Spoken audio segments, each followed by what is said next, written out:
up, guys? So I have something really interesting to share with you today. As you know, these videos are not only intended to help you, but also be a documentation for me when I come across something that I want to hold on to, and today was one of those days. I listen to a lot of podcasts. Today I was listening to the TED Radio Hour, and the TED Radio Hour podcast theme was the people we become. And it kind of talked about changing individualities, changing personalities, and just how the personality that you were born with likely isn't the personality that you have now, and it likely won't be the personality that you have when you become a professional. And that primarily is a function of the challenges that you're exposed to, that you overcome, and may even succumb to. This podcast started with an excerpt into this person called Janine Shepherd. She was basically a cross-country skier. She was born a cross-country skier. She pretty much was bound for the Olympics, and one day, as she's going on her normal training routine, she got hit by a truck.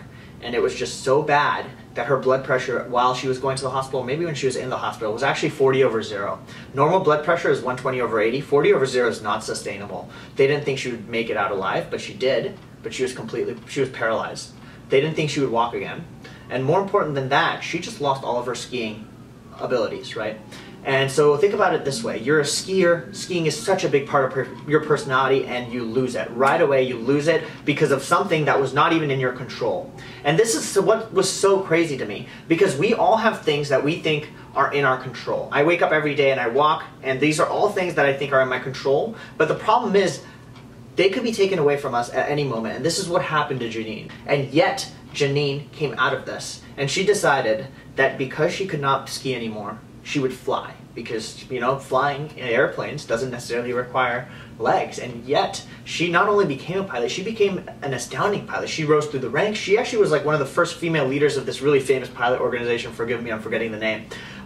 And then on top of that, I actually watched her TED Talk. I'll link everything below. When you watch her TED Talk, she's actually walking. You would have never guessed that something like this happened to her. So just to see that level of success in someone who lost pretty much every aspect of her individuality. Like if you were LeBron James and you suddenly lost the ability to play basketball and you still somehow found out a way to become successful, that gets me thinking. That makes me think, because I was so impressed. Because that made me think that maybe success is independent, not always, but can be independent, of talent. Because a lot of us think that people who are successful are born that way. Steve Jobs was a genius from start. Bill Gates was a genius from start. This person was a genius. LeBron James was born to play basketball. Sure. But this case was particularly interesting because this person lost the part that was her talent, and she still became successful. So that made me think that there are certain attributes that contribute to success. And if we can harness and gather in on those attributes, we all can learn something. And that's why I particularly loved this story. So if you keep listening to Janine, she talks about how her ability to persist, to get up, to keep going, even when everyone said no, everything said no, was what led her to accomplish what she did. And I think we can all take something away from this, right? And I'm by no means comparing the challenges we have to what Janine went through. There's no way those are comparable, but the lessons that we can learn from her can be applied to our daily life. For example, we all have things in a daily basis that we might think are impossible. Yet, if you are able to keep going, if you don't let that get in your way, you keep persisting, it says something about your personality, and more important than that, it shows you that you can still be great in so many things. It shows you that greatness is independent of talent. For Janine, she was still able to do what she put her mind to because she had that mentality. That's probably what made her a great skier in the first place. She may have been born to do skiing, she may have been talented for it, but it was her mindset that helped her get there. And then afterwards, she couldn't ski anymore, and yet that same mindset contributed to her future success. And I think I say this again to hammer home the point that so many of us think that some of these challenges that we encounter in daily life are out of our control. I'm not made to do this. I'm not made to do this. You might think this is out of your control. This is far beyond me. And I know I definitely think that a lot of the time.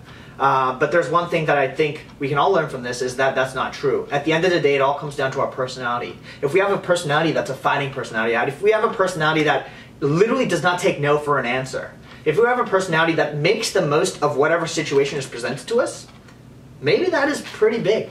And at least Janine's scenario speaks that to me. I feel like a lot of you think that, oh, I'm not talented.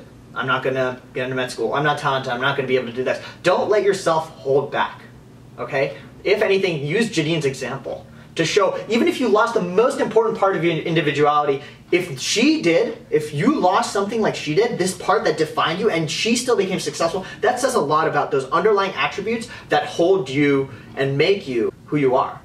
you know? No means am I discrediting talent. Talent is great. All of us are talented at things. But what I'm saying is, don't rely on that. Don't think that just because you're not talented, you can't do something. And I think this was just a huge message for me. A huge message.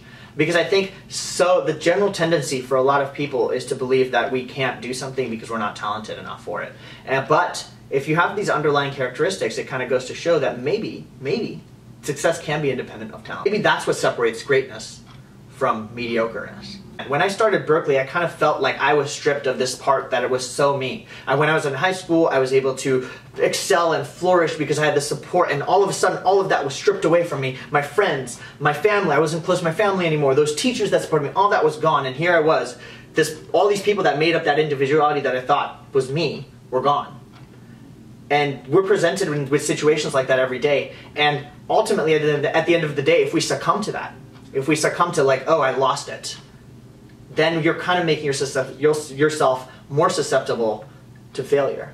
When in reality, you just kind of have to adapt. Okay, stripped away from me, but that's life. I'm going to have to change my personality. I'm going to have to adapt, which was the point of this podcast in the first place. You're going to be presented with challenges over and over and over again. You're going to be stripped of things that you thought were your innate identity. And you're going to be like, wow, it's gone. And you can either let that stop you, or you can know that this is how life works. And you have to adapt. You have to push. You have to accept it. And that's just a huge message, you know? Like, don't think, we all have challenges, but don't think of those challenges as things that are taking things away from you. If anything, look at them as a way to adapt. Let me just give you just general examples, right? When I ruptured my tendon, it was a pretty big part of my identity. Like, I couldn't run anymore, I'm a runner, but that's just kind of, at that point I kind of learned to adjust to it. Like, this is just how it is now, so I can either be like, oh, I can't run anymore, or I can be like, okay, what else am I going to do? So when I couldn't use my tendon anymore, I was actually crutching around and I was focusing on upper body workouts. I was doing sit-ups and push-ups every day. And then when my tendon slowly started getting back, I couldn't run. And so I still wasn't a runner because that was still taken away. So I adapted. I just became a biker. I was biking all the time. And then suddenly now I'm back and my tendon healed, so I just became a runner again. So the whole point is you're going to be presented with challenges over and over and over again. You can either think of them as taking something away, or you can think of them as opportunities to grow. And take this for whatever it's worth. I'm sure all of you are going through things that are huge challenges in your life. And I want you to know that they are challenges. And they might feel like overwhelming, but ultimately, I would encourage you to look at them as opportunities for growth and ultimately to make yourself stronger like Janine did. I would strongly recommend you guys watch her TED Talk. And I had to just get this out there because I really, really loved her message. And to me, that ultimately, like, I had to summarize it, and I was like, this is what separates greatness. This is what separates greatness. The ability to understand life. Life can do anything to you. You could be stripped of everything in a heartbeat. But the greatness is the ability to understand that and look at it and be like, you know what? I'm going to fall back. It's fall down 7 times, stand up 8. So I had to say that. I had to put it out there because I want to remember this. I love this podcast. So thank you, Guy Ross. Thank you, Ted Radio Hour. Hopefully you guys learned something from this. And if you did, drop a like, comment, share, and subscribe. And I'll see you guys in the next video. Thank you for watching. 5,000 subscribers. Thank you. So please continue to share, and I'll see you guys in the next video. Peace!